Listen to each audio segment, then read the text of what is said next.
never been done before. We the people tell the government what to do. It doesn't tell us. We the people are the driver.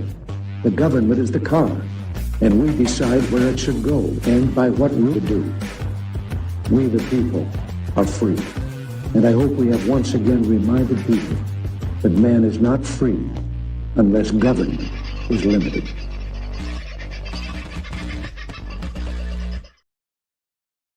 Well, g'day, folks. How are you? Hope you're having a very nice kind of a Friday. It's been a busy one around here. Haven't had a shower. A bit sweaty, but anyway, warm in Queensland today, or at least in my part of it. I think we hit 27 degrees. Not that I'm into giving weather reports, but it is what it is. How are you? Bit of exciting news about Paul Offey. His trial has sort of ended.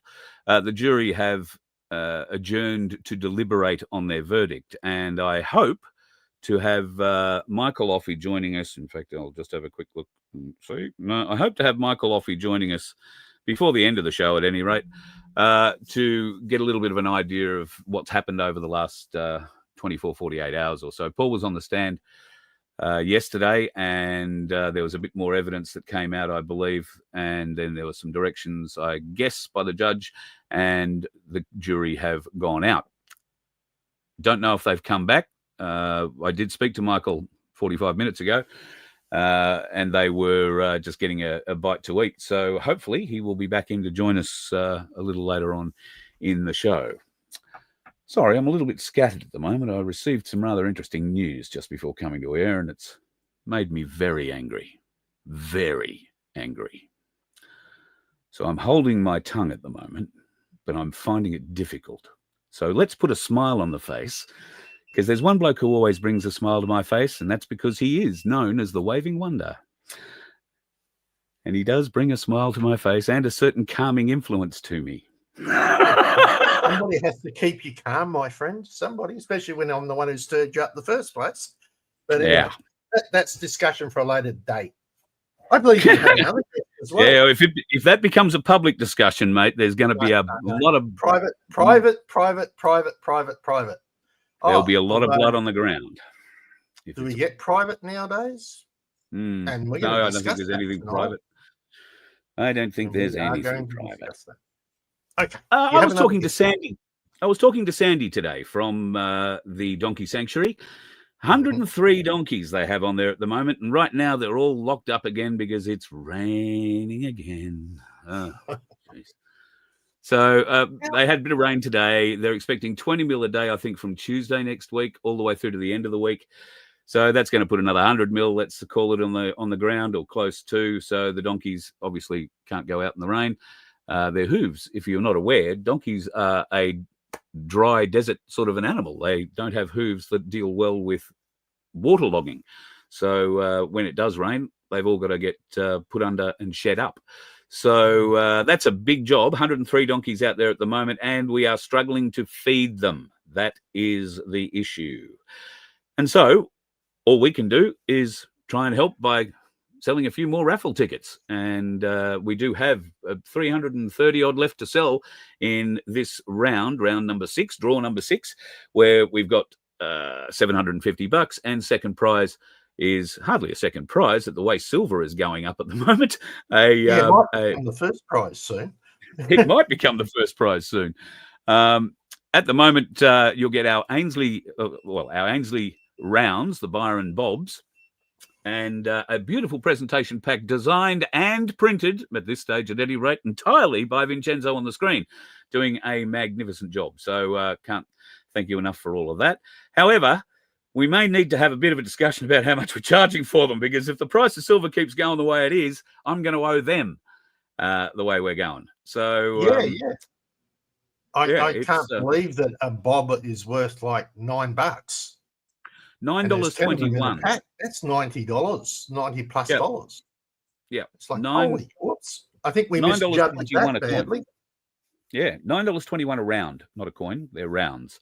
Yeah, that's what they're currently based on. It's $62.32, the silver spot price at the moment, and gold is $5,422.72. It was pushing a little higher than that a couple of hours ago, and there is talk that next week Won't it be interesting next week? So don't expect too much change overnight from the American markets or the European markets in the prices, but keep your eyes open next week. And if you haven't bought yet, go and buy. If you can, go and get yourself some silver at the very least and see what we can do. Vince, I just want to leave you out for 1 second. Michael Offey has just popped in, so I just want to bring him up and have a bit of a chat. So hello, Michael, and goodbye, Vince. How are you, mate? Good to have you. You've been playing musical chairs, musical rooms in Canberra while you've been helping your brother get his way through the Supreme Court trial of the century without representation. He has to represent himself. He has somebody, a Mackenzie's friend, sitting with him that helps him.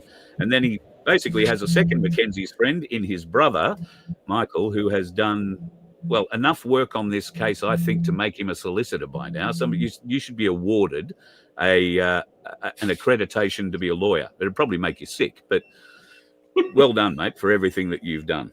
We haven't spoken on here since you headed down to Canberra. It's been a couple of weeks.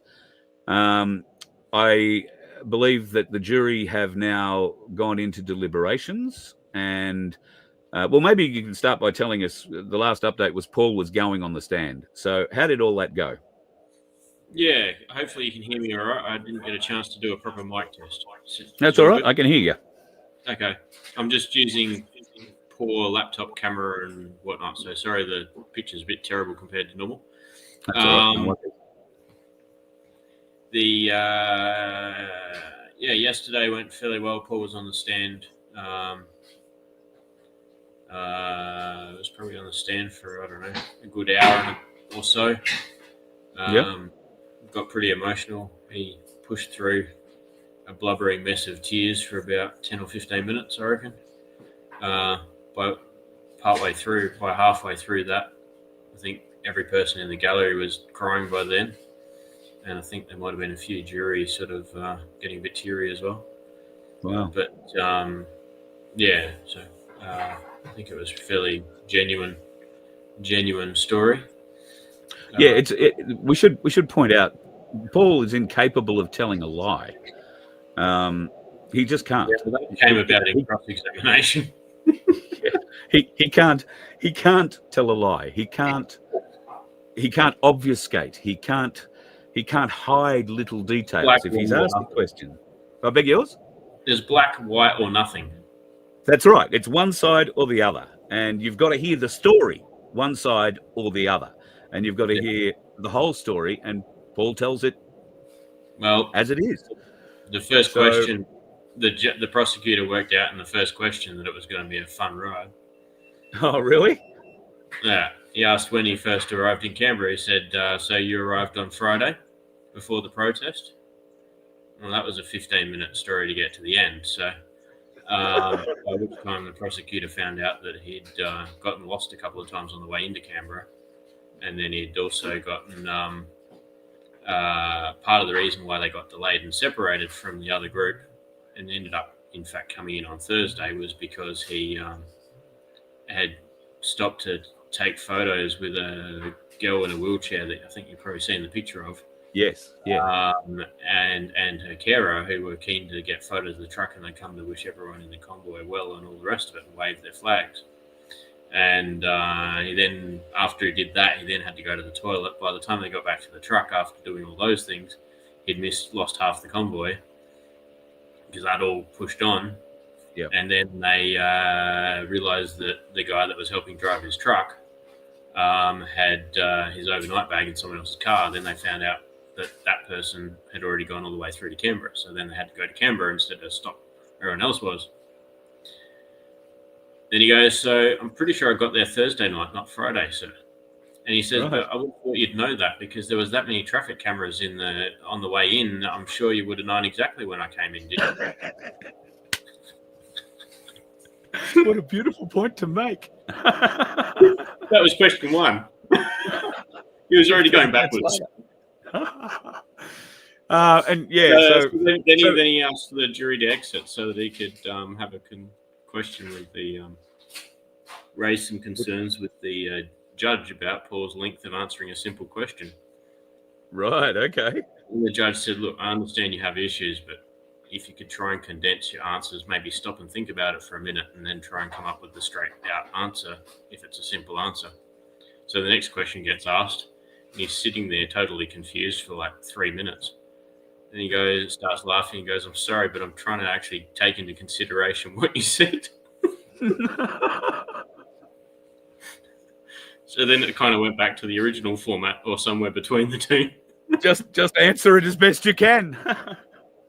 So it was a bit of a long process, but yeah, Good.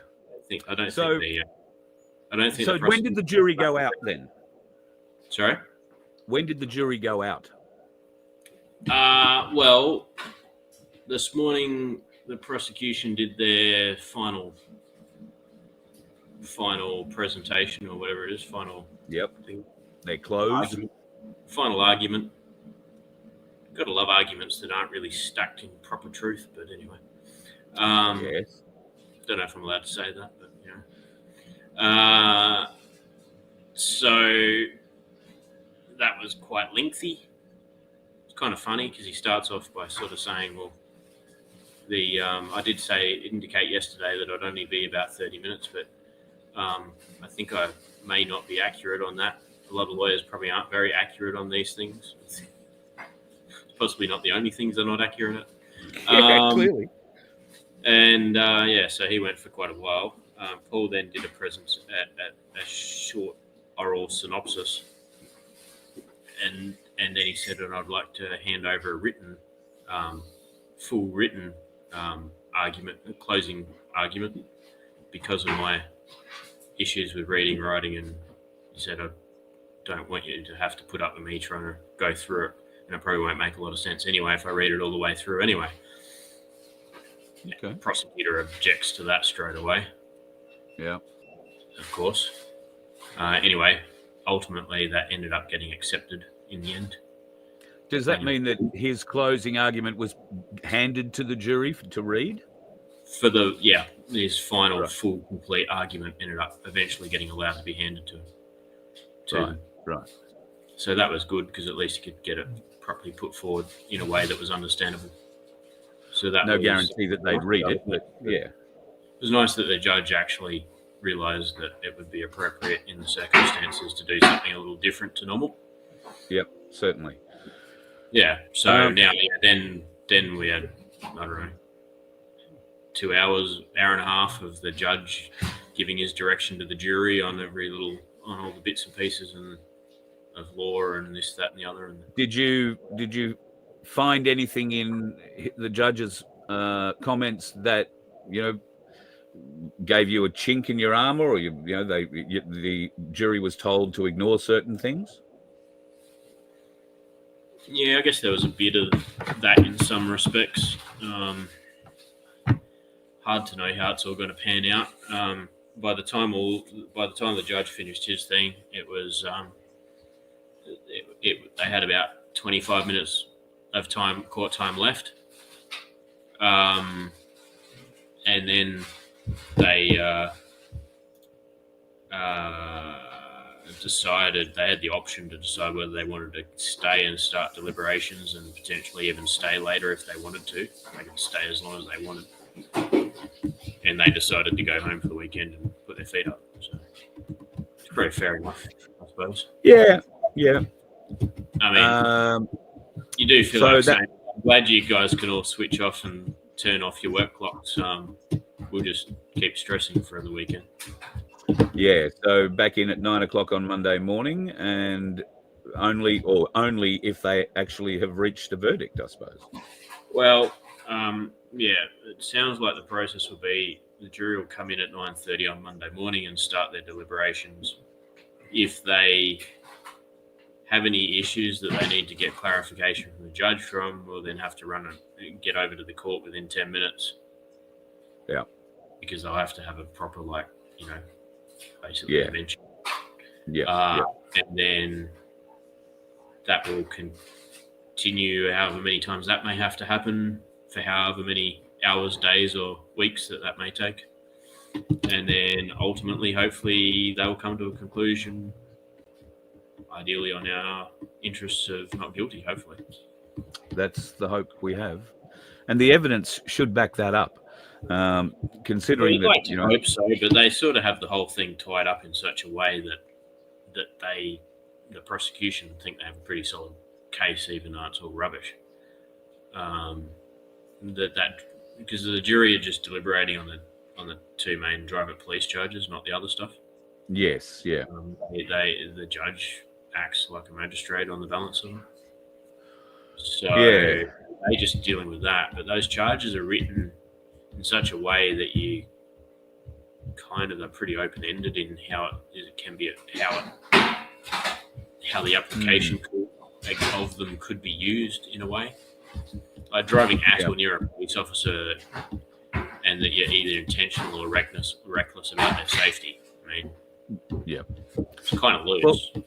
Well, as we discussed in last night's show, it's pretty hard to prove reckless driving when Paul was travelling 1.19 kilometres an hour.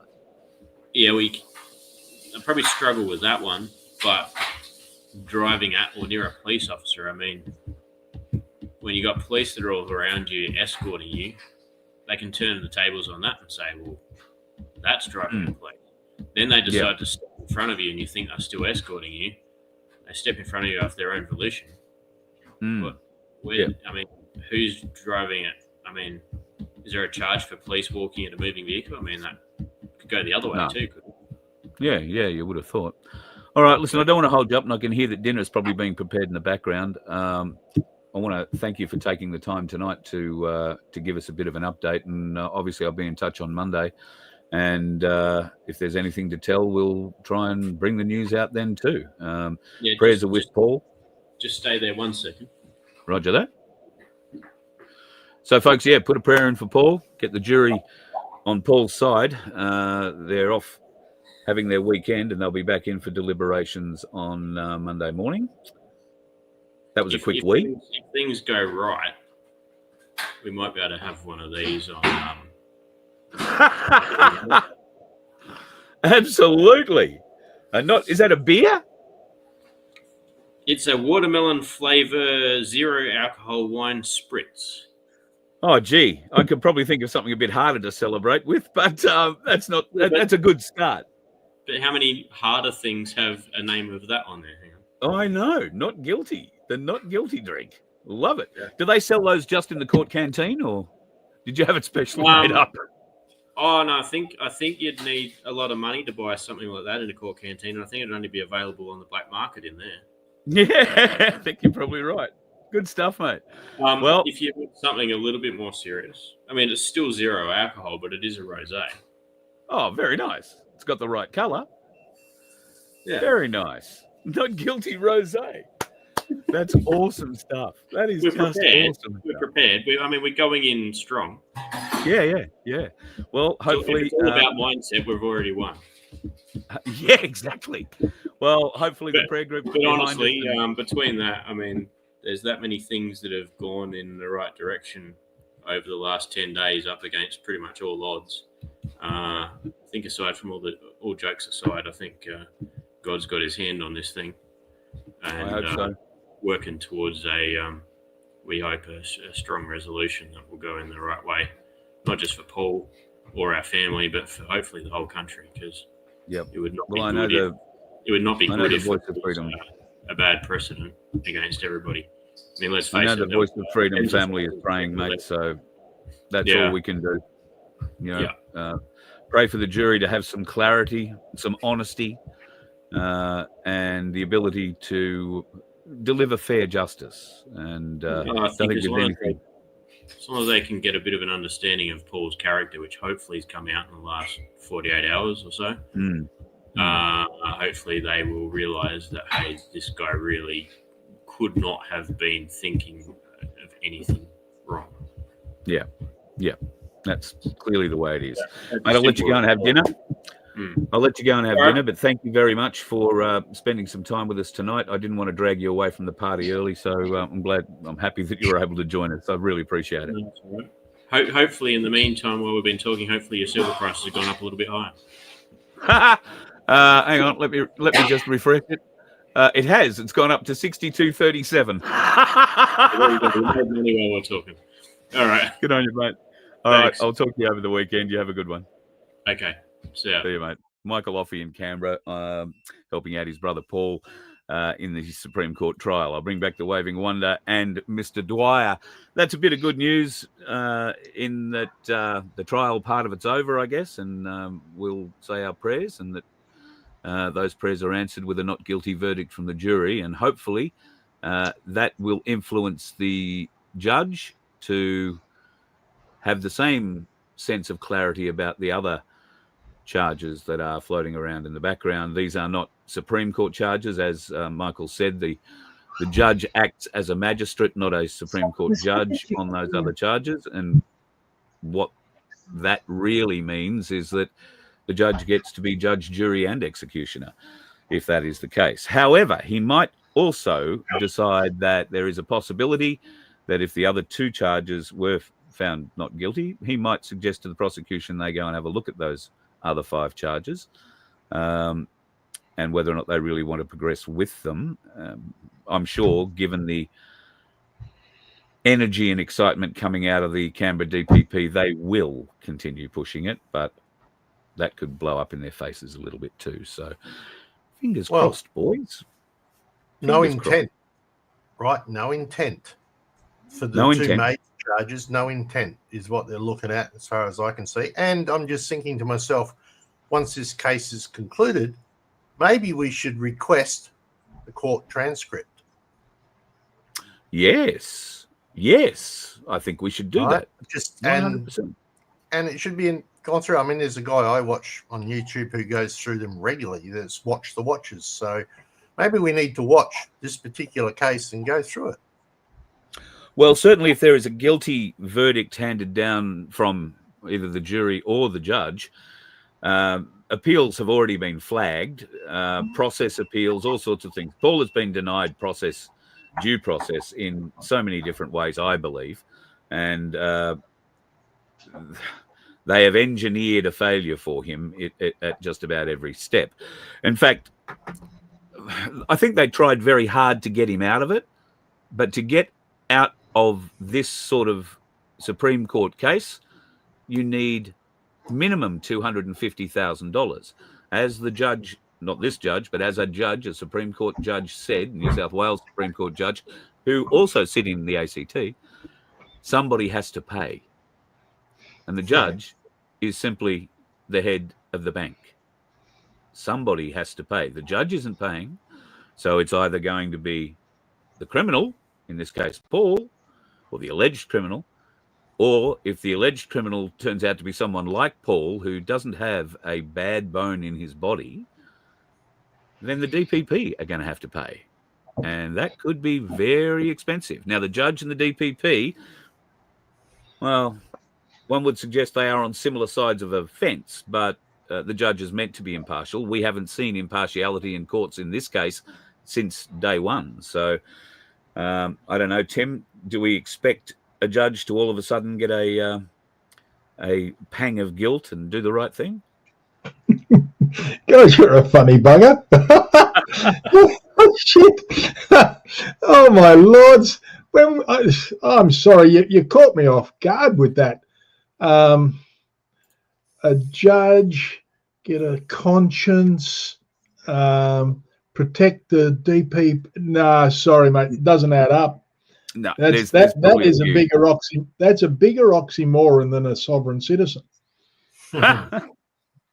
Well, speaking of sovereigns, because I refuse to call Desi a sovereign citizen, now I hear that the Victorian police, after the army have been looking for him for about 24 hours, now the Victorian police seem to think Desi might be dead and they'll never find him. Wow. What a surprise. That, mate, who would know? Nobody will know at this point in time. Is Desi even still in Victoria? All right. There's a possibility.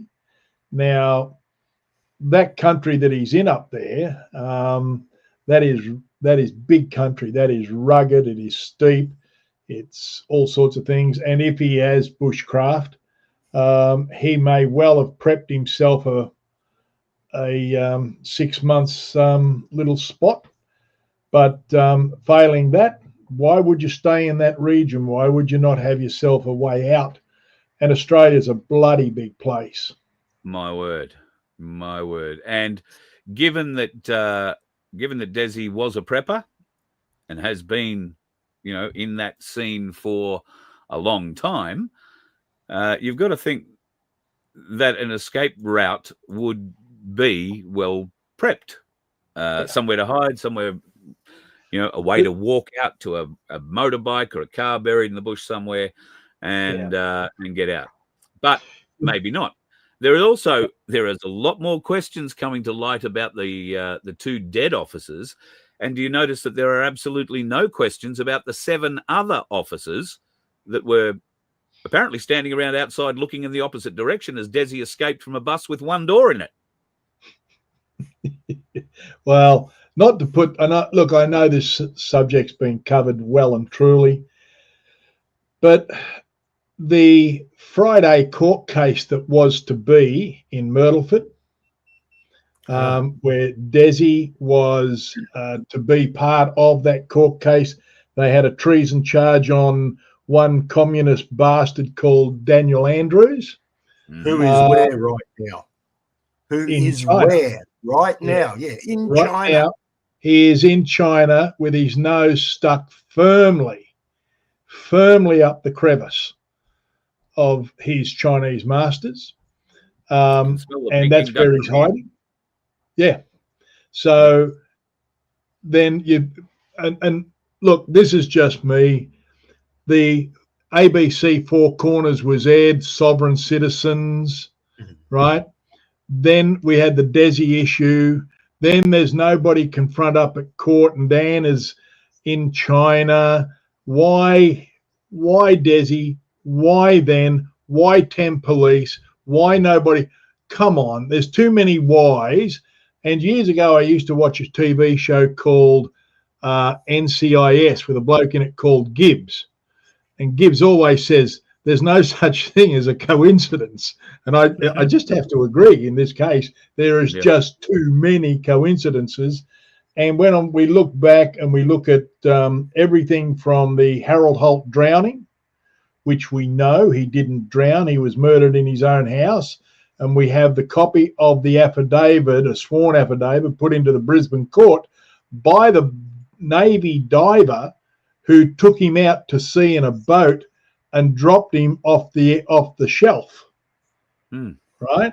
He didn't drown, he was murdered.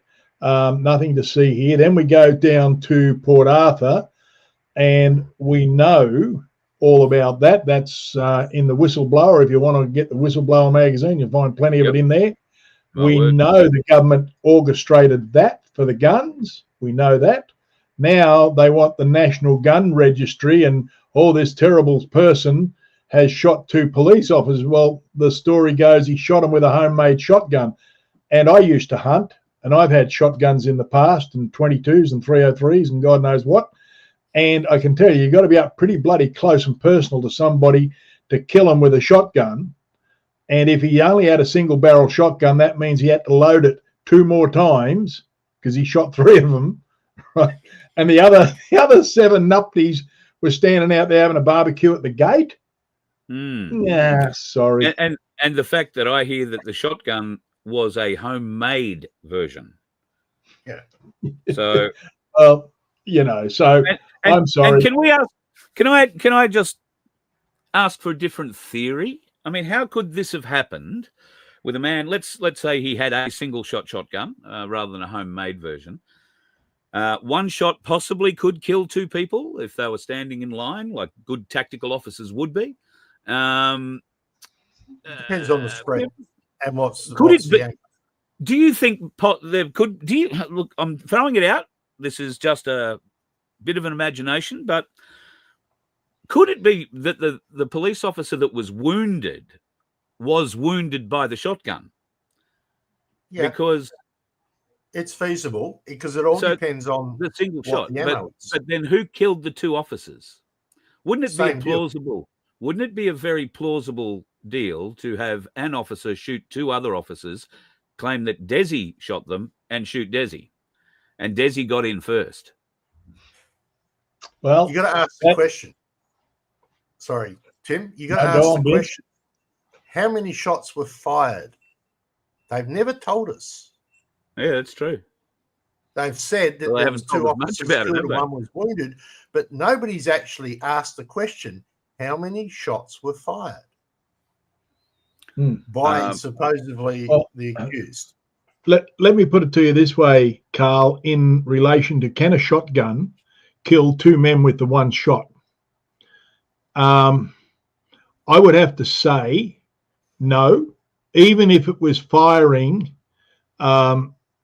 larger pellets. I was going to say a slug, like might have 4 pellets in the thing.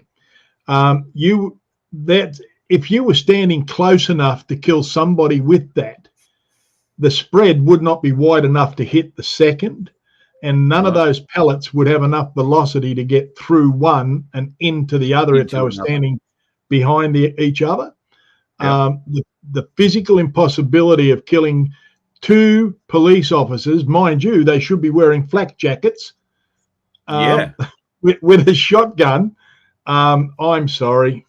The old rabbit hunter in me says that's a lot of BS, and you just ain't going to get there with that.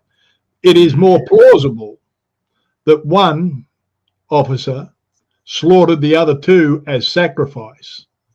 Right? That is more plausible because, again, until we find a coroner's report, how do we know what they were shot with? Pretty confident we could say if they found Desi's body, there wouldn't be a coroner's report. Yeah. Well, was there one after Port Arthur? No. And there's not been a trial over Port Arthur either. Nobody's been to trial. And I'm over that. I think like many people my age, and I'm old, right?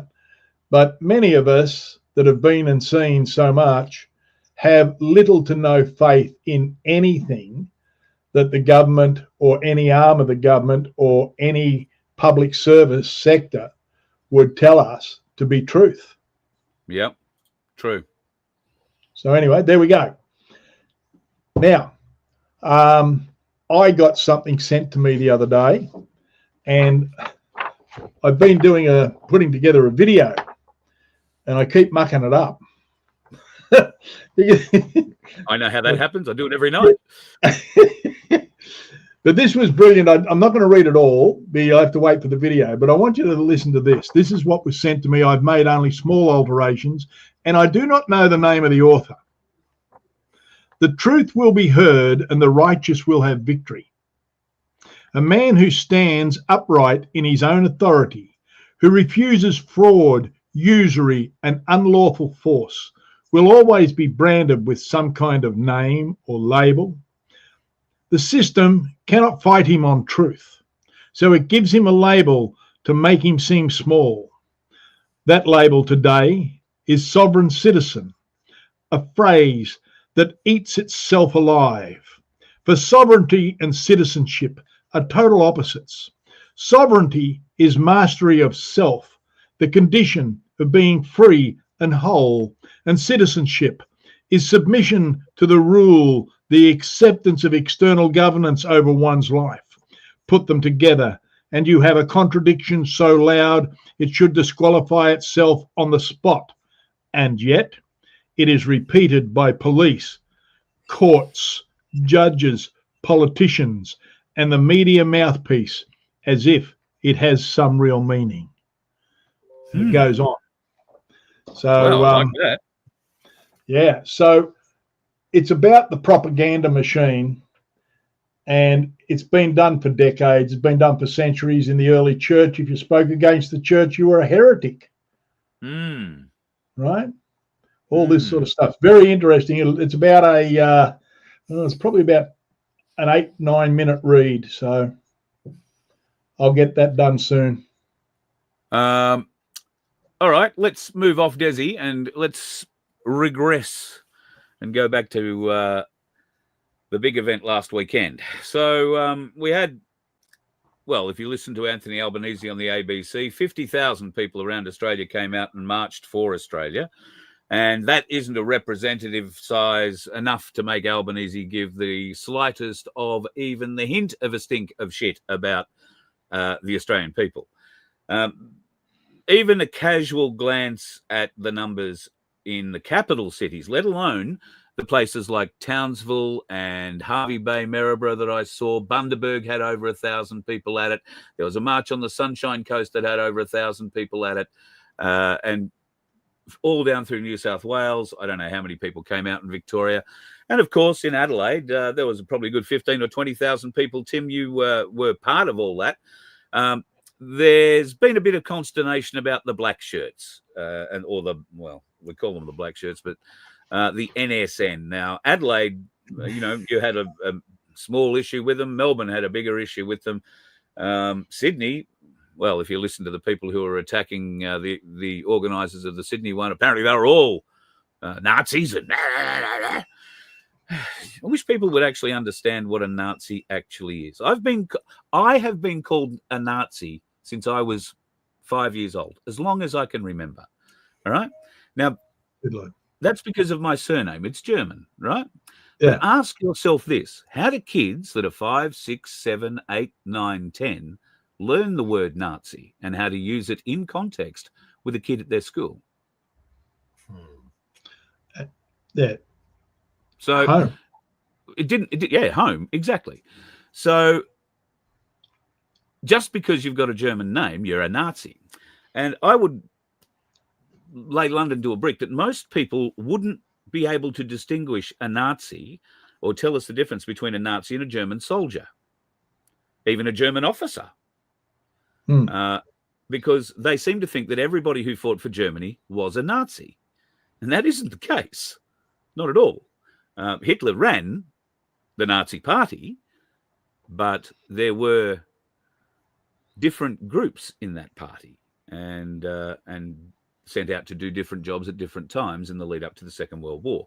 So the use of Nazi in this term, with Thomas Sewell particularly in Melbourne, do you think it's a fair use for the term? And if it is a fair use, is it being fairly used by the government, Tim? Oh, Carl. It goes right back to what I just read there. Labels, tags, and names so as that you don't have to pay attention to the outcry of whomever. My thing is this, that let me sort of weave around that a little bit. The rallies that we've just had last weekend, every one of them was interrupted by the NSN at either the middle, the start, the end, wherever, right? Yep. Now, if the NSN have a legitimacy about them, let them run their own rally, let them invite their own people to come. Don't hijack what somebody else has done. That therefore, you're just a freeloader on someone else's effort. And if your message is on song with the Australian people, stand on your own stage and invite the Australian people to come and listen to your story. Don't hijack someone else's. Now, are they Nazis? No, I don't think they're Nazis. Do they have very, very strong opinions about certain aspects of what Australian culture should be? Absolutely they do. Do they have the right to espouse that? If we have a free nation and freedom of speech, they must have the right. I, as a Christian, have the right to stand up and speak my Christian belief just alongside the atheist has his right as well to speak against me. So what I say to all of this, here in Adelaide at the rally, it was toward the end, and the crowd had thinned a bit at the end because the bloody march was forever, where the coppers sent them down to the last park. But the organisers handled it well. But it was interesting that the police would not shift them on. And it was interesting that the media was right there to get the little happy snap. And so this is why we look at it and we go, well, the media knew who they were and where they were. Yep. In every rally. How does that happen? And why does that happen? And how so did they know to be where they were gathering? I've seen the video that's come out of Melbourne today that shows the NSN gathering and heading to the march. Thomas is outlining his plan for what they're going to do and where they're going to go and how they're going to do it. The police are right there with them. And then when they start banging their drums and marching up the street, really poor marching, by the way. I mean, if you're going to, look paramilitary, at least learn how to friggin' march. They've marched up, but were escorted by police straight into the opposing group who were moving to block their way. We're not going to let you through here. Well, Thomas Sewell and his crew are very well prepared to push their way through those sorts of lines, and they're very effective at it. It's not a plan, but the media were there. And then all of a sudden, how did Thomas Sewell know where Jacinta Allen was going to be giving a press conference in a park somewhere in the middle of nowhere, Melbourne? How did he just happen to know? He said he was on his way to the courts. I sort of know Melbourne a bit, and I know there isn't a park like the one that Jacinta Allen was in the same end of the city that the courts are in. There just isn't one of those parks. There is a park like that up behind Parliament House. It's really easy for them to get out, get into it, look all that in the eastern Melbourne or in the east of Melbourne City. But that's a long way from the court. So how did Thomas Sewell did he know that press conference was going to take place? And all of a sudden he's there. Jacinta Allen scarpers off. It seems rather weird. And then all of a sudden the police are there after he's been to court. They arrest him. And apparently now I've got him up on a whole heap of charges, which we won't hear more about until next Monday. I think they're just keeping him out of the public. I think they're shielding him. How many times has Thomas Sewell been arrested and put out on bail? A lot.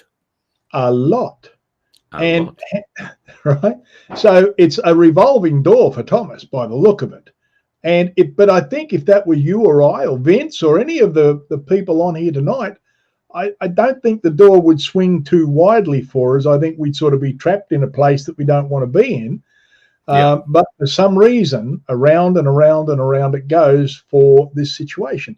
So my thing is this, that the 13th, not this weekend, but next, I sincerely hope that everybody talks to a few of their mates and encourages them to come who weren't there the last weekend, so as that we give Albanese some palpitations, somewhat similar to we had in Ballarat when he got hunted out by bloody John Deere tractors. Wasn't that brilliant? That was the most beautiful bit of footage I have seen in a long, long time. I think it was. And anyway, we've got to stop calling him Albanese. We have to call him Ellery. Anthony Norman Ellery is his birth name. Wow. Right? He was born, his mother's maiden name is Ellery. They were an Irish-based family. And when he decided to run for politics, the area they lived in was a massive Italian community. And he knew his father was Italian. And so he took his father's name to garner more votes from the Italian community. What a surprise. And he filled out on his form to join to sit in Parliament that he had no overseas affiliation in his family, but he'd taken his father's name. I hope he did it legally. Well, maybe he did, maybe he didn't. I don't know. But he is Anthony Norman Ellery / Elbow Sleeves Bucket. Right. Do you think that he's feeling the pressure at the moment? And what pressure do you think they're feeling if they're feeling it? Look, I could be sarcastic and say you'd have to have a bloody soul to feel any pressure. So the answer to that would be no. And that's the entire Labor Party. You've only got to look at the people standing up complaining about the flag and the marches and calling us all bloody sovereign citizens coming out of the Labor Party. Anyway, the interesting thing is, I do think they're feeling some pressure, and this is why they're ramping up the fact that you won't be able to get any Freedom of Information acts done. He's stopping that. Nothing to see here, people. So why, if they weren't feeling the pressure, why pull that stunt, right? Yeah. They're using the e-safety commissioner as the reason to do all that. She's had a 2,000% increase in FOI requests, and that's because people are not believing the shit that's coming out of her, and that's what they're trying to hide. They can't. They don't want us to see what's really happening. Carl, let me put it to you this way. I have thought long and hard about this, and I have come to this conclusion that the Labor Party that we see out the front and the invisibles we don't see in the back office, I think they're in the process right now. Their decision-making process could be likened to a Hessian bag full of rats in a burning meth lab trying to figure a way out. That is my description of the Labor Party right now. It's certainly heading that way. Let's hope that somebody comes to save the Labor Party by putting all the rats in a tin bucket and then laying the Labor Party down and put that tin bucket on their chest. That would be good. That'd be a marvelous way. So heat the bucket, anyway, heat the bucket, get a little burner, heat the bucket. The rats will let them eat their way out. Hey, so with the 13th, come on, we can do this. We can give Elbow some real bad night's sleep and fly your flag, tell your truth, bring your banner for whatever it is about the government that pisses you off. Now, you probably won't be able to carry enough banners, but pick one or two good points and let them know. And it's not just all about just the mass migration, it's everything. And in that, it is going to be my intent. I'm got a few people we're talking to, and during COVID there was a big rush on toilet paper because everything was going to be locked down. Do you remember that? I do. Toilet paper. The fights in the aisles over it. Yeah, right. Now, we're going to need toilet paper, and there's discussion about processes that if the government don't pay attention, if the government remain arrogant, and if the government remain unlawful, there's a process called until.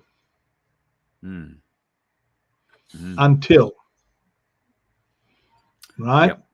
And so years ago when my dad had a pub in Victoria, every Christmas, just before every bloody Christmas, the brewery would go on strike. Yeah. And we'd run out of beer. Strike. Yeah, I remember. We'd run out of beer, right? It was terrible. And they timed it just before Christmas so as that they would have to get more money and do all the stuff, right? So, there's this process that has been tried and tested for decades by the unions doing this sort of stuff. And they would strike until they got what they wanted. Until. Yep. Well, that leads me to want to play this for you, gentlemen. This is something out of Italy. You'll have to read the subtitles. Deve essere chiaro a tutti, ma veramente a tutti. Intorno a metà settembre queste barche arriveranno vicine alla costa di Gaza e arriveranno nella zona critica. Se noi soltanto per 20 minuti perdiamo il contatto con le nostre barche, con i nostri compagni e le nostre compagne, noi blocchiamo tutta l'Europa. E me lo sono scritto qua così non mi dimentico. Insieme al nostro sindacato, USB, insieme a tutti i lavoratori portuali che ci stanno, insieme a tutta la città di Genova, da questa regione escono 13-14 mila container all'anno per Israele. Non esce più un chiodo. Lanceremo lo sciopero internazionale, bloccheremo le strade, bloccheremo le scuole, bloccheremo tutto. Ci devono ridare indietro i nostri ragazzi e ragazze senza un graffio e tutta questa merce che è del popolo, che sta andando al popolo fino all'ultimo cartone deve arrivare dove deve arrivare. Altre cose non ci sono da dire. So what that fella is the head of the docks in Italy. And he's going to shut down Europe if the boat that's got that pompous little girl from Sweden on it and sailing into Gaza to take food to those people that are starving, he's going to shut down Europe. And Genoa is a hub. So I think that the idea of shutting down the country is something quite good. And the people do have the ability to shut down Europe, and I dare say Australia if we chose. And there are a number of ways that we could do that peacefully, but it will inconvenience every single person in this country. It will demand their attention. And I go back to the truckie strike of 1979-80 when I was doing a paper round, and one day there were no trucks on my paper route, and the next day there were 22 blocking the road. They let the cars through in those days, not the other trucks. But that can change. Well, it wouldn't take much to shut down the roads of this nation. How long, Tim, do you think the nation would last if our trucks couldn't move? Well, put it this way, if the supermarkets don't have enough food for a week, the service stations don't have enough fuel for a week, but the message has to be that it's in the messaging. If we were to ever go down that path, it has to be well messaged that this is not against the people. This is to get a legitimate government into Parliament. This is to stop the communist roll through this country. This is to bring stability to our financial situation. And this has got to be our messaging. Australia wouldn't last a week. No. Right? It wouldn't last a week. And if everybody decided, well, look, let's have a week's holiday. Don't worry about taking the kids to school. Don't think you're going to get to work because the roads won't be open. All that sort of stuff. If that were to happen in Australia, the disaster would be that the government has the law that they passed, that bald-headed bloody Liberal thing put in place, that they can bring in foreign troops and police from other countries in times of an emergency, and those people can kill, maim, and destroy and go home free. Right? That's in their contract. But the thing is that perhaps it'd be difficult for them to come into the country if the airport wasn't functioning. Or the ports were closed down. And the ports were closed down. Or everyone woke up with a black snake in their bed. Well, the bottom end of the day is, look, we just want normality and lawfulness back into our country. We don't want we're not asking for bloody impossible. No. We just want what's lawful and normal for decent living people. That's all we're looking for. 100%. I have a point to raise. We quite often are accused by some of the more original people in this country that we are immigrants ourselves. Yep. Even though we've only been here for 200 years. That's actually a false term. We are settlers, not immigrants. So the next time someone says you're an immigrant, no, we're not. We're a settler. That's how come this country is the way it is now. Because we came in, settled it, and we built it. Yes. So come along with us, because you settled once upon a time, 60 million years ago or whatever. But yeah. So just a point. I heard that saying and I thought, that's perfect. That's the truth. So I believe in the last 2 weeks, more normies have woken up. I wouldn't say they're fully awake. I don't know that any of us are fully awake, but they're a lot more awake than they were a fortnight ago. Would that be a fair thing, do you think, Vince? I believe so. And I think they're going to be a lot more awake even sooner, come December the 10th, which is another subject that we were going to look at discussing tonight. But it's like we've been going for an hour already. So. We can talk about that. December the 10th is the day that the new laws about anybody 16 and under not being able to access social media are due to come into effect. So hang on. Let me put this up. This is from Donald Trump. He tweeted this out after Albo finally got his phone call. Last night, I spoke to the Australian Prime Minister, Anthony Airbus Albanese. This conversation, and this is a genuine post, right? This conversation confirmed what I already knew to be true, that he's not very smart. He keeps asking to meet with me. Maybe we can lock in a showdown at the Oval Office soon. It'll not go very well for him.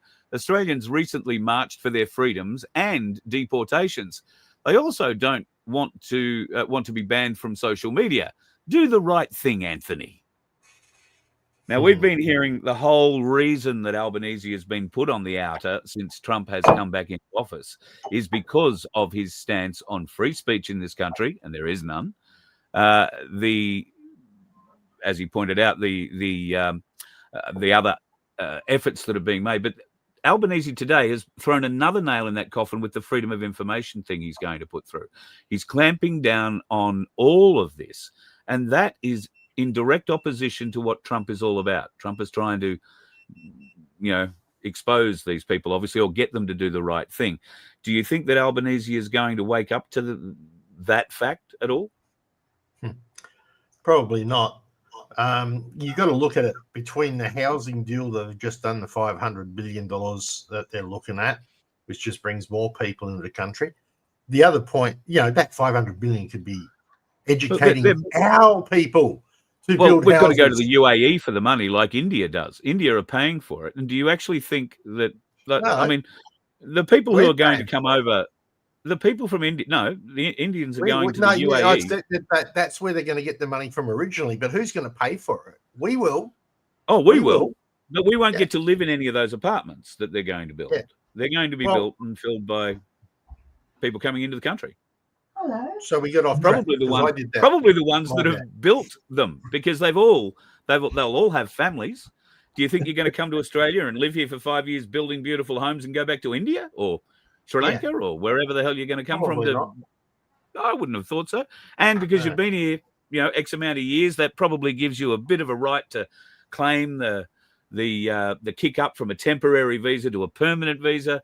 And this is where the numbers are where we're being screwed by the numbers. The government only tell you 185,000 people coming in. The lie is, it's double that. It's triple that in fact, Malcolm Roberts, yesterday, I think he put a motion to the Senate to have this whole immigration thing handed over to a Senate inquiry. And the Labor Party, the Greens Party, Lydia Thorpe, what a thing she is, and some other numpty from the no seats, an independent, voted against it. And, of course, no inquiry into what's going on at the moment. And I didn't think that Malcolm's questions were in any way racist or anything like that. They were all down to the numbers. How are you going to, where are these people going to go to school? Where are these people how are they going to get to work? Where are they going to live? What roads are they going to drive on? All pretty simple stuff. But what apparently has happened in and under the Labor government is that the people who go and make these reports for government that say, oh, yes, you can go and do this, and that's a good idea, they're activists. They don't actually know anything about that which they are writing the report on. They are activists. And they're not even in the same goddamn country, because the $6.5 million we paid the UK to write the report about our children not being able to access the internet until they're over 16 years of age. Absolutely. 6.5 million. Right? Yeah. And it's ridiculous. So, and there was two main groups, and they're all from Britain, UK, and you can tell you that one's a doctorate in technology, so that's good. The other one's a doctorate in language models. Right. Wow. So this is where this come from. The UK, of all places, where freedom of speech is paramount. Was. Magna what? Magna Carry what? Who? Yeah. Magna. Yeah. What was that piece of law way back in? It's a new Chinese car. Haven't you heard Yeah. the new Magna Is Carta? it? Is it? Sorry. Yeah, new Chinese electric vehicle, the Magna Carta. Yeah. Hmm. I thought I'd Yeah, ask well, an interesting question, though. A lot of the students now use Google, etc., to access stuff for their education, their homework. Not anymore. etc. Apparently, it's So all Chat GPT now. Google's on the way out. You must be well, too it doesn't old. matter. You're still going to need probably going to need a proof of identity to get into that. You can't use it if it's on a standard search engine, for freak's sake. All right. True. Now, as an IT person myself, I'm going to make it quick. I had a whole 4 or 5 pages over here on this screen, and you guys got carried away. That's So all right. You can do it. I'll make this quick, right? As an IT person, how the hell are they going to be able to actually manage this? Yes, you can look at typing styles, you can look at language models, you can look at whatever, but these are only going to be partially affirmative to who's actually on the other end of the keyboard. Right? If you want to know the God set and truth, the only way, and they mention it in their act, the only way that they can really confirm who's sitting at the other side is by looking through the damn thing we're looking in right now, the camera, without your permission. And Vince, can I jump in there, please? Our illustrious communist little turd that spent a week or so over there, Mr. Ellery, China is the only place on earth that runs a technology and has the systems capable of doing that on the scale that Australia is going to need. And I will bet you London to a bloody brick that if this e-safety tramp gets her passed through the Parliament, and if the Parliament tick the box and let it go, all the recognition and safety protocols for the under 16s will be ran straight through China. Yep. It will be Chinese driven, Chinese owned, and Chinese operated. And Albanese, Ellery, Penny Wong, and every other communist arsehole that walks amongst us has sold our security to China. Period. End of story. The other I just part have to. that, I've just Sorry. got to correct something here. I've got to thank Becky O from Truth Seekers. She's fact checked me, and apparently that thing I said about Trump, she can't find it coming out of anywhere. I only saw it as I was coming on, so I threw it in, and I hadn't done any backgrounding on it. So AAP's fact checkers verified that several viral Trump posts mentioning Albanese are fabrications. Well, I don't know that I necessarily believe AAP, but she's been through his posts, and he hasn't posted it. So yeah, I haven't it'd be nice checked if it he either. did, though, wouldn't it? God, it'd be Yeah. wonderful if he did. I mean, The other point he should know that nobody in Australia is going to care. Or won't. Well, less than 26% of the Australian population will give a shit what Trump does to Albanese. So he should feel very empowered. Okay. Yep. Agreed. There's the other part that is really important about this little piece of legislation. While the schools will still be able to direct their students to educational classrooms and certain content and certain information for their schooling, which is written into the Act, it leaves one very large open hole for making sure they only hear what you want them to hear. They will not be able to look at alternative sources of information. So we are basically going to even more gaslight our current children at school than we currently have happening. So this is a bloody dangerous piece of legislation, people. Yep.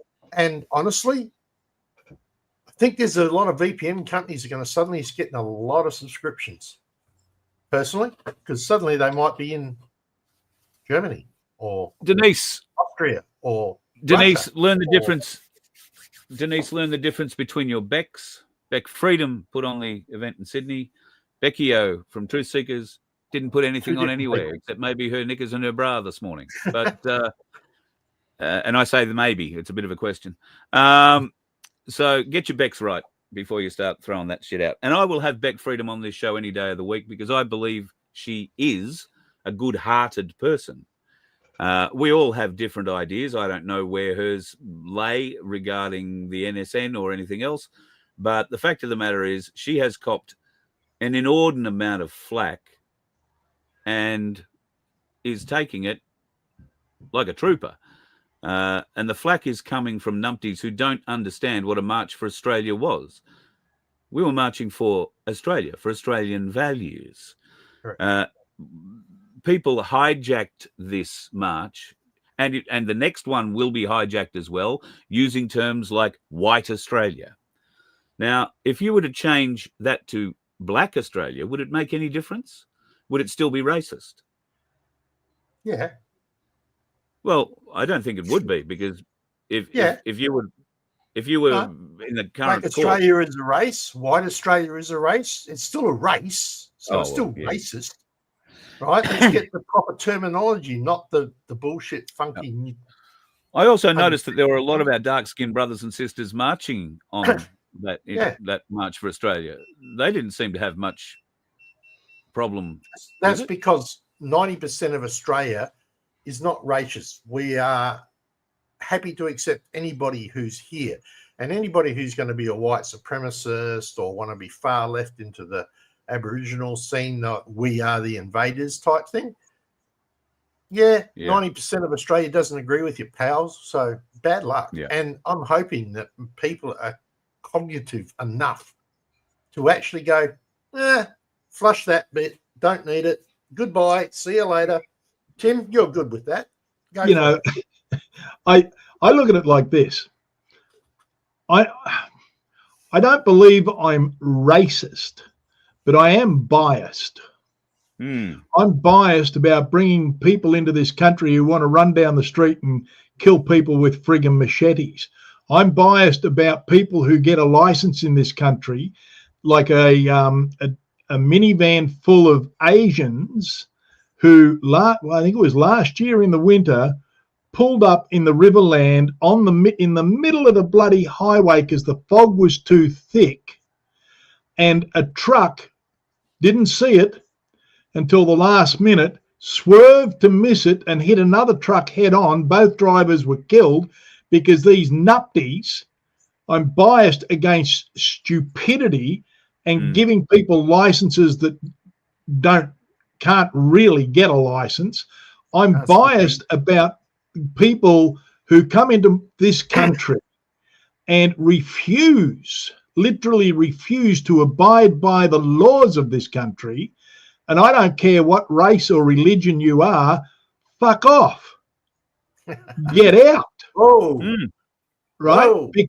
Because it's wrong for you to be here because you do not fit the Australian culture. You do not fit the Australian laws, and you flout your supposed supremacy over the top of us. I am biased against that. Now, if you are Middle Eastern, Asian, Indian, I don't care. You either fit in or you fuck off. Period. End of story. I'm not racist. I'm biased. Yeah, I 100% agree with that. Right. Yeah. And I'm not either. And just in case you're wondering, my future son-in-law is Indian Australian. There you go. Or Australian Indian, whichever way you want to put it. There's a bloke pretty close. There's a bloke pretty close to me who makes absolutely wonderful fish and chips and pizza. Not that I would. Well, okay, I know a bit about his fish and chips and pizza, I'll be honest. But wonderful subcontinent man. Love him to bits. Beautiful man. Yep. And has a wonderful family. Runs 2 thriving businesses. And I got no complaints. None at all. He's as Aussie as I am. So that's right. And they are Aussies. That's the point, isn't it? They've come into this culture. They've assimilated in with this culture. And each one, the Italians, the Germans, whatever, they brought a little bit of their home country and brought that in. And that's now part of our culture. But it's not the mainstay of our culture. No. Which is what's happening. People have said to me, "Oh, Tim, you're just bloody racist." My wife's parents were both migrants. They're Dutch. They're Settlers. clogwogs, you know, Settlers. right? Yeah. And it's just a little bit of family history here. A fortnight ago was the 200th anniversary of the death of a guy called Michael Dwyer, who was the Whitlow chief in Southern Ireland who led the army against the English. And he was transported to Australia in 1803, right? And he died in 1825 and in Sydney, and there was 20,000 people at his funeral. Wow. Right? Wow. Now, I am a direct descendant of that criminal that was sent out here from Ireland. So my Irish background means that I'm not really technically an Australian, or am I? I'm born here, but my heritage runs back. But I love this country more than life itself. Mm-hmm. And so our heritage is what's made this country. Not mine, not just everybody's heritage has made this country. But now we're being forced out of our culture, forced out of our concepts of how life is. We've been forced to give up on our customs to us for others who come here. No way, no. Will not do it, will not comply, ever, ever, ever. Me either. Me either. Gentlemen, we have... go on. I have one message for Albanese, right? Mr. Albanese, from one bastard to another bastard, shut up and listen to your people. Done. Dirty and I can do that because I'm a bastard. What does that make me? Yeah, but what does that make me? No. Yeah, but see, being a bastard by birth, that's one thing. But he's a bastard by nature. As well. Yeah. Right? He's a bastard by nature.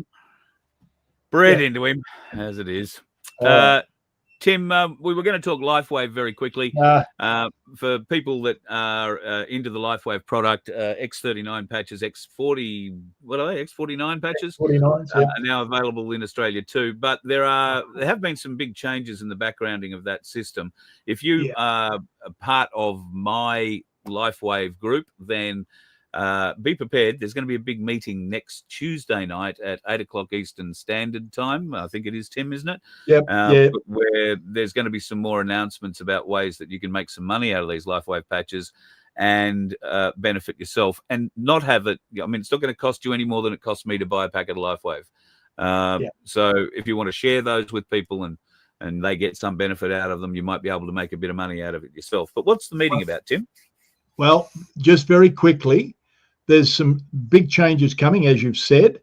There's I want to explain a different concept within the LifeWave business model or the LifeWave program. There's a way where if you've got 3 friends who you might just be a customer, but if you've got 3 members of family or friends who just want to buy some product, you can get yours for free. They've got a thing called 3 and it's free.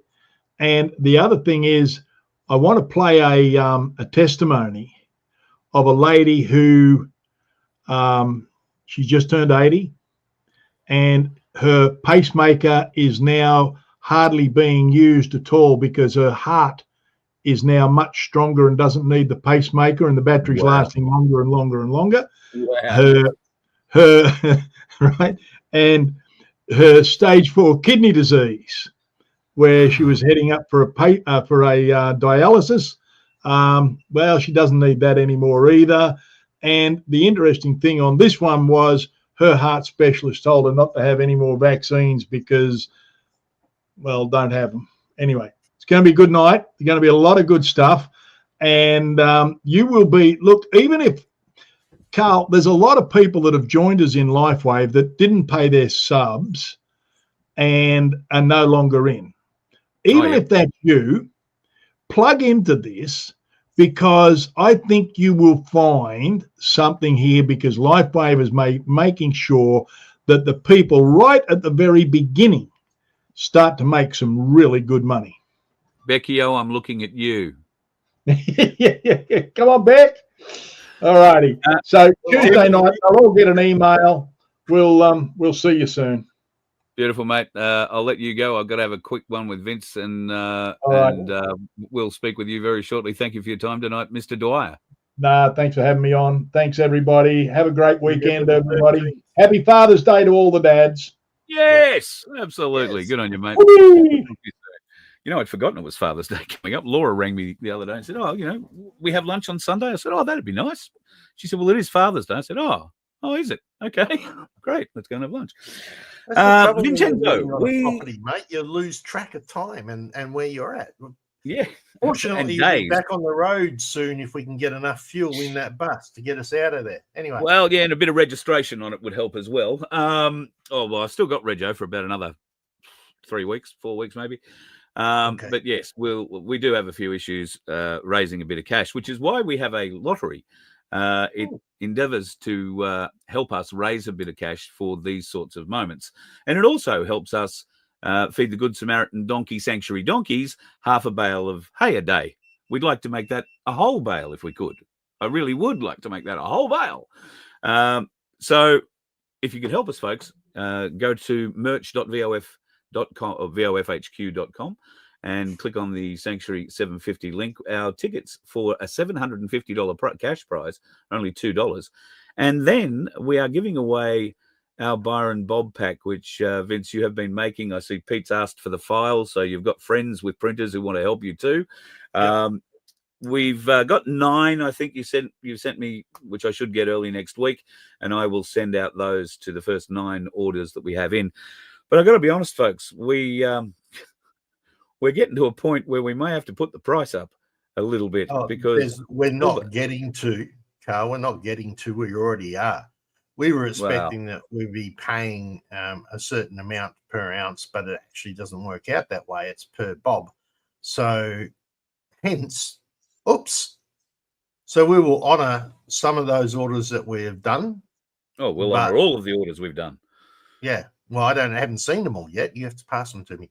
But but we might have to rejig. Unfortunately, people, we will need to put them up.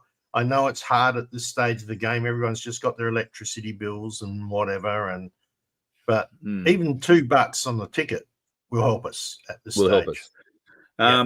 Yeah. So as we spoke about earlier, the Ainsley Byron Bob, the 1/10 Byron Bob, if you go to ainsleyBullion.com.au, you'll see right now per coin it's $9.21. We're going to be basically sending you $100 worth of silver. That doesn't cover Printing our postage. is free, and so is the labour. Yeah. There you go. So we're basically going to send you $100 worth of silver, but we've got to pay for the postage twice, and obviously the materials to build these things up. So we're going to need to go and have to, do something about that. And I'm sick. You might find it's around 140 odd bucks, and if silver keeps going up, expect it to keep going up as well. But if you want that unique development that we've created, then you're going to have to pay for it. Right? And or we could just buy a golden shovel for Dan Andrews and Albert Sleazy and dig them a grave or 2 or 3. Be careful what you say there, Vince. Just no. It's for when they naturally expire. I'm not saying anything. I'm just be a pleasure to help them into the ground when they finally pass. I've got a question about Daniel Andrews in China. Do you think he's actually going to come back, or could he be hiding there from? Well, right now he didn't appear at a court case today, so I would suspect that there should be an order going out for him. Well, I doubt unless that there of will course be. They cancelled the court case because of what's happened. It is so many coincidences. So many indeed. I have a feeling we were going to talk about something else briefly, and I can't remember what it was. No, not off the top of my head. We've got orders have gone back out. 5 hoodies went out today, so thank you to those people that did that. I am going to, if I get half a chance, I'm going to try and see if I can put up a different option for the back of the hoodies and for the T-shirts, which is a select your own picture from one of our dangerous kangaroos. We've got a few pictures of artwork that Carl created that we can put in on the back of the T-shirts and whatever. So hopefully if I can work out how to do that, right, because I'm getting old and senile, we might be able to have you choose what you want on the back of your T-shirt coming up into summer. So people are asking for a link to the tickets. Let me put that in the chat right now for you. That should pop up. And magic with my fingers. You should be able to copy and paste that one out or click on it and hopefully it'll go to the appropriate place. All right, mate. I'll let you go too. Thank you very much for everything you do for us. And you do so much. I can't tell you, folks, just how important this bloke is to the voice of freedom and to the movement in general. He is an absolute dynamo, and it's not just me that he helps out. He does an awful lot with my place as well, and very Mr. thankful. Dwyer and a few others, yeah. So, one point to mention, tomorrow night, Mark will not be available to discuss in coin toss for any of those crypto guys that come and a whole 6 people that come and watch us. So Mark is unfortunately tied up and busily babysitting his young'un. So I'll be running it post alone, and I do apologize for last week, but neither Mark or I could make it last week. So I did hear some interesting news about Bitcoin. That seems to be going up again. Yep. Yeah, there's a bit of a snippet. There's it had a point where it was at a teeter-tot. It could either go down and go quite down and a significant break in the market, or it could bounce back up. It has actually bounced back up to about 111,000 US at the moment. There is some interesting discussion on whether or not this bull market's going to be the same as the last bull markets, or is it actually going to be an extended bull market because of all the new corporate interest in there now. So it's that there's be more on that tomorrow night in coin toss, because I'll be running the show by myself.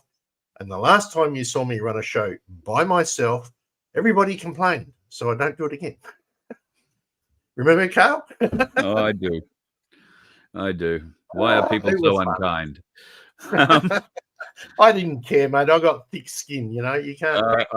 And thankfully, that's what you need. If you're going to put your face on and you're going to put your mouth in front of a microphone, you better get some thick skin, because people are not very nice. Have a talk to God about that, folks.